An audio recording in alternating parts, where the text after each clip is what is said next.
नमस्कार, India at 9 में मैं कादम्बिनी शर्मा हूं आपके साथ। सबसे पहले बात करते हैं हम बिहार की, जहां पर अग्निपथ योजना के खिलाफ कई छात्र संगठनों ने बिहार बंद बुलाया। इसका मिला जुला असर दिखा, कुछ जगहों पर हिंसा हुई है। पटना के मसौढ़ी में बंद समर्थकों ने और उग्र छात्रों ने तारगना स्टेशन के जीआरपी पर कब्जा किया, कई गाड़ियों को फूंका। अपने बचाव में पुलिस पर 7 राउंड फायरिंग की। बचाव में पुलिस की अंधाधुंध फायरिंग भी नजर आई। मसौढ़ी के जीआरपी में छुपकर पुलिस के अधिकारी और कर्मचारियों ने अपनी जान बचाई। अब तक 3 दिनों में 138 एफआईआर दर्ज की गई हैं और लगभग 718 लोगों को गिरफ्तार किया गया है। अरे भागा सर।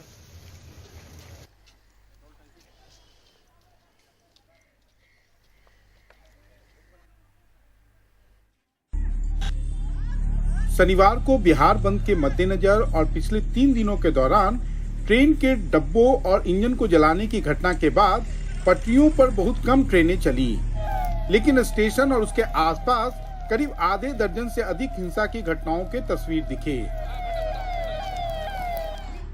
खुद राज्य के पुलिस महानिदेशक पटना स्टेशन पर निरीक्षण करने तो आए, लेकिन सवाल पूछने पर उनका जवाब बस इतना था।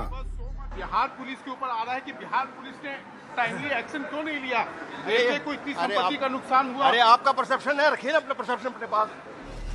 वहीं दिन में ट्रेन ना चलने और 5 दर्जन ट्रेनों के रद्द किए जाने के बाद फंसे यात्री परेशान दिखे। कहाँ जाना चाह रहे थे? हमको आरा जाना है। आरा तो ट्रेन है कि नहीं, कैंसिल है? ट्रेन बहुत सारी कैंसिल हो गई है, परेशानी हो रहा है। दिल्ली से आ रहे हैं। दिल्ली से आ रहे हैं और यहाँ पर ट्रेन चेंज करके आपको जाना था? जी, कल दिल्ली से अमरावती एक्सप्रेस में टिकट था तो वो तो कैंसिल हो गई। हम लोग कैसे कैसे बनारस एक्सप्रेस आती है तो वहाँ से बनारस मडुआ दिया है। यहाँ पता करने आए कि मतलब जाएगी कि नहीं चिरंजीवी एक्सप्रेस, यहाँ से भी कैंसिल हो सकती है। ऐसे 11 घंटा लेट है। इस बीच शनिवार को प्रशासन पिछले 3 दिनों के कुंभकर्णी नींद से उठा दिखा और उसका कारण भाजपा दफ्तरों पर एक के बाद एक हमला बताया जा रहा है।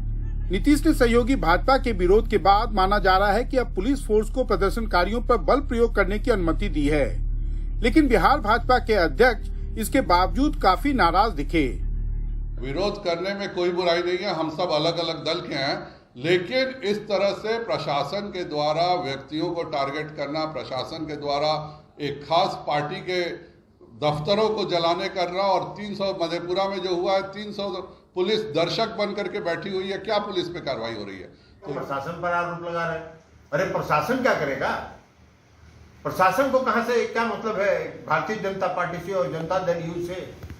लेकिन आपके जो आक्रोश से, जो छात्रों नौजवानों के आक्रोश के कारण जो आपका संतुलन, थोड़ा अपने को संतुलित करिए। जो संतुलन बिगड़ा है उस संतुलन का प्रभाव है कि आप अनर्गल आरोप प्रशासन पर लगा रहे हैं। भले ही ललन सिंह ने संजय जायसवाल पर मानसिक संतुलन खोने का आरोप लगा दिया हो, लेकिन सच्चाई यही है कि अब जनता दल के कट्टर समर्थक भी मानते हैं कि पिछले 3 दिनों के दौरान बिहार में हिंसा का जो तांडव हुआ, उसके पीछे न केवल नीतीश कुमार के प्रशासनिक विफलता, बल्कि हिंसा पर अंकुश लगाने की इच्छा शक्ति के अभाव का भी परिणाम रहा। पटना से कैमरामैन हबीब अली के साथ मनीष कुमार, एनडीटीवी इंडिया के लिए। उत्तर प्रदेश में शनिवार को भी सेना में भर्ती की अग्निपथ योजना को लेकर प्रदर्शन का दौर जारी रहा और जौनपुर, मिर्जापुर, चंदौली के कई इलाकों में छात्रों ने कई बसों में तोड़फोड़ की और कई बसों को आग के हवाले कर दिया। हमारे सहयोगी सौरभ शुक्ला की रिपोर्ट।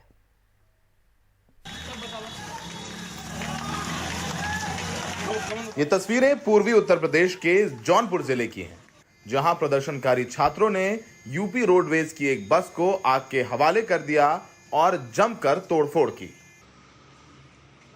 कई घंटों की मशक्कत के बाद पुलिस ने स्थिति को नियंत्रण में लिया।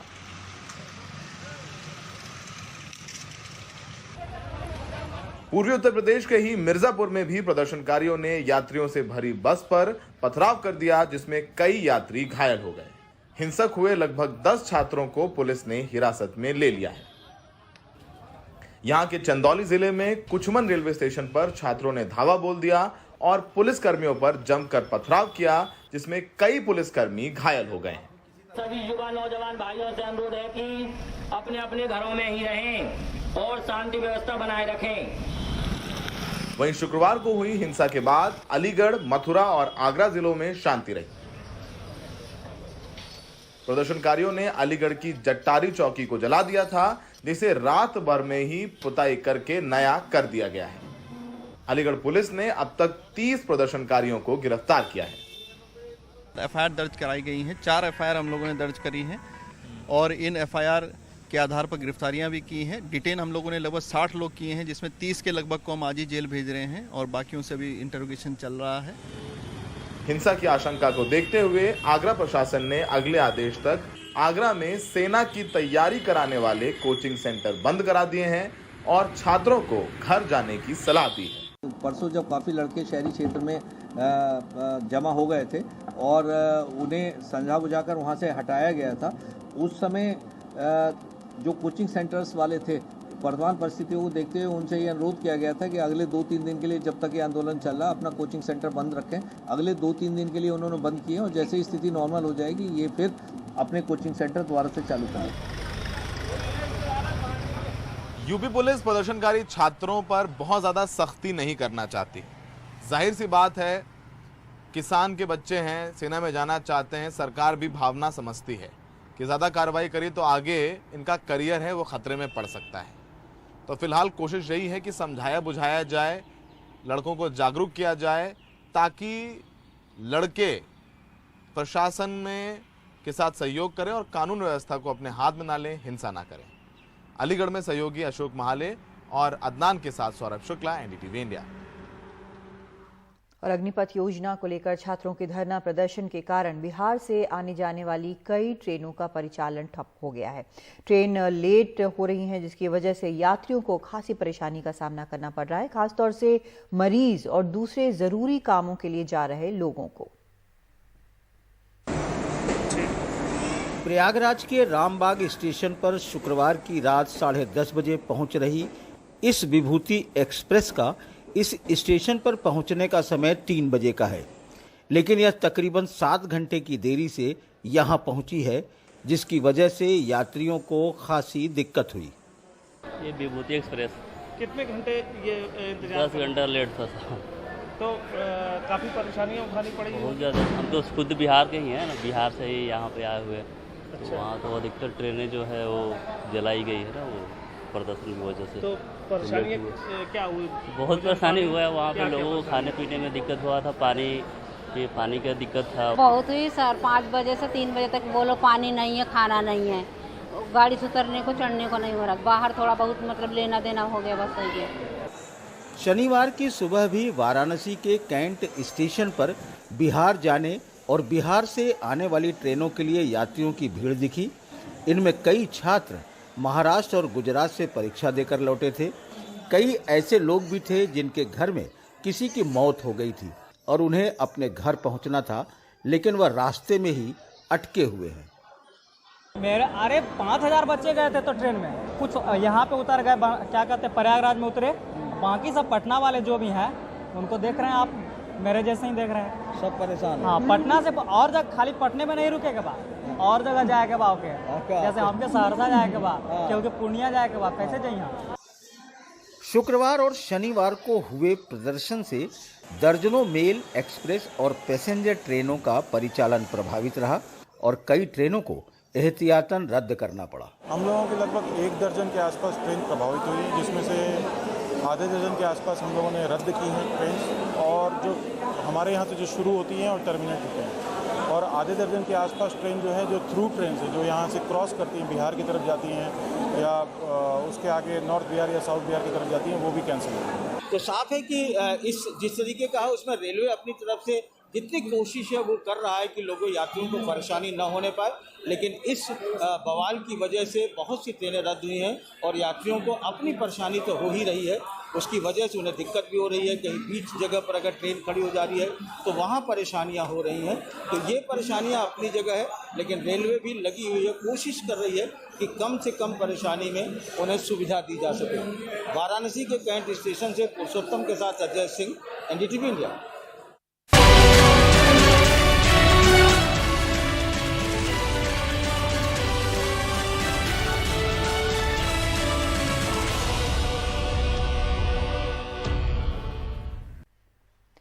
दिवसीय गुजरात दौरे पर पहुंचे प्रधानमंत्री मोदी ने शनिवार के दिन अपनी मां हीराबेन के 100वें जन्मदिन पर उनसे मुलाकात की और बाद में वडोदरा में आयोजित किए गए गुजरात गौरव अभियान में पीएम ने 21,000 करोड़ के परियोजनाओं का उद्घाटन और शिलान्यास किया। इस दौरान प्रधानमंत्री ने लोगों को संबोधित भी किया, लेकिन अग्निपथ को लेकर चल रहे हिंसा पर उन्होंने कोई बयान नहीं दिया। अपनी मां हीराबेन के 100वें जन्मदिन के मौके पर प्रधानमंत्री नरेंद्र मोदी शनिवार सुबह 6:30 बजे ही गांधीनगर स्थित रायसन गांव पहुंचे और उन्होंने कुछ समय अपनी मां के साथ बिताए। अपनी माता के स्वास्थ्य के लिए आयोजित पूजा में प्रधानमंत्री ने हिस्सा लिया और उनसे बातचीत भी की।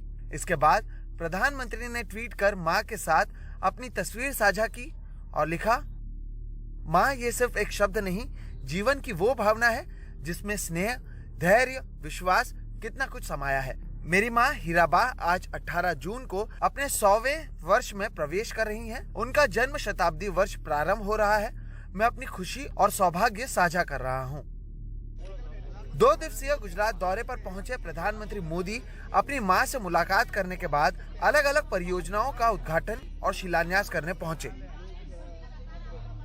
प्रधानमंत्री ने पंचमहल जिले में स्थित पावागढ़ हिल में पुनर्विकसित कालिका मंदिर का उद्घाटन किया और बाद में वडोदरा पहुंचकर गुजरात गौरव अभियान में भाग लिया। यहां पर पीएम ने लगभग 21,000 करोड़ रुपयों के परियोजनाओं का उद्घाटन और शिलान्यास किया। इसमें रेलवे की 16,000 करोड़ रुपयों की परियोजनाएं हैं, गुजरात केंद्रीय विश्वविद्यालय का शिलान्यास और मुख्यमंत्री मातृशक्ति जैसी योजनाओं की शुरुआत शामिल है। 2 दशक पहले जब गुजरात ने मुझे सेवा का अवसर दिया तो कुपोषण यहां एक बहुत बड़ी चुनौती थी। तब से हमने एक के बाद एक इस दिशा में काम करना शुरू किया, जिसके सार्थक परिणाम आज हमें देखने को मिल रहे हैं। जेठाभाई भरवाड़, श्री ब्रिजेश कुमार। प्रधानमंत्री मोदी की यह सभा ठीक उस समय हो रही थी जब उत्तर भारत के कई हिस्सों में अग्निपथ योजना को लेकर हिंसा और विरोध प्रदर्शन जारी है। ऐसे में उम्मीद की जा रही थी कि प्रधानमंत्री हिंसा पर भी कुछ कहेंगे, लेकिन ऐसा हुआ नहीं। गुजरात कांग्रेस अब इस बात को लेकर पीएम को घेरने की कोशिश करती दिख रही है। मैं मानता हूं कि प्रधानमंत्री और भाजपा, खास करके नागपुर आरएसएस की हमेशा नीति रही है कि देश में एक कोने जलता है और दूसरे कोनों में वो बड़ी बड़ी बात करे। सबका साथ, सबका विकास, सबका प्रयास और सबका विश्वास की बात करे। कौन सा विश्वास आप दे? क्या नॉर्थ का नौजवान वो विश्वास नहीं लेना चाहते? गुजरात में इस साल के अंत में चुनाव होने वाले हैं और उससे पहले अब बीजेपी चुनावी मोड में नजर आ रही है। लगभग हर महीने प्रधानमंत्री मोदी गुजरात दौरे पर आ रहे हैं और जून महीने में यह इनकी दूसरी यात्रा थी। 2017 गुजरात विधानसभा चुनाव के समय कांग्रेस और बीजेपी के बीच काफी करीबी मामला देखने मिला था। उस समय बीजेपी सत्ता में वापस लौटने में जरूर कामयाब हो गई थी, लेकिन पिछले 5 साल में उसे अपना मुख्यमंत्री बदलना पड़ा। इस बार तो चुनावी मैदान में कांग्रेस के अलावा आम आदमी पार्टी भी शामिल है और शायद इसलिए चुनाव से महीनों पहले खुद प्रधानमंत्री मोदी गुजरात का दौरा कर 2 दशक से पुरानी अपनी सत्ता को स्थापित रखने की कोशिश करते दिख रहे हैं। अहमदाबाद से कैमरा पर्सन राजेंद्र दयालकर के साथ सोहित मिश्रा, एनडीटीवी इंडिया।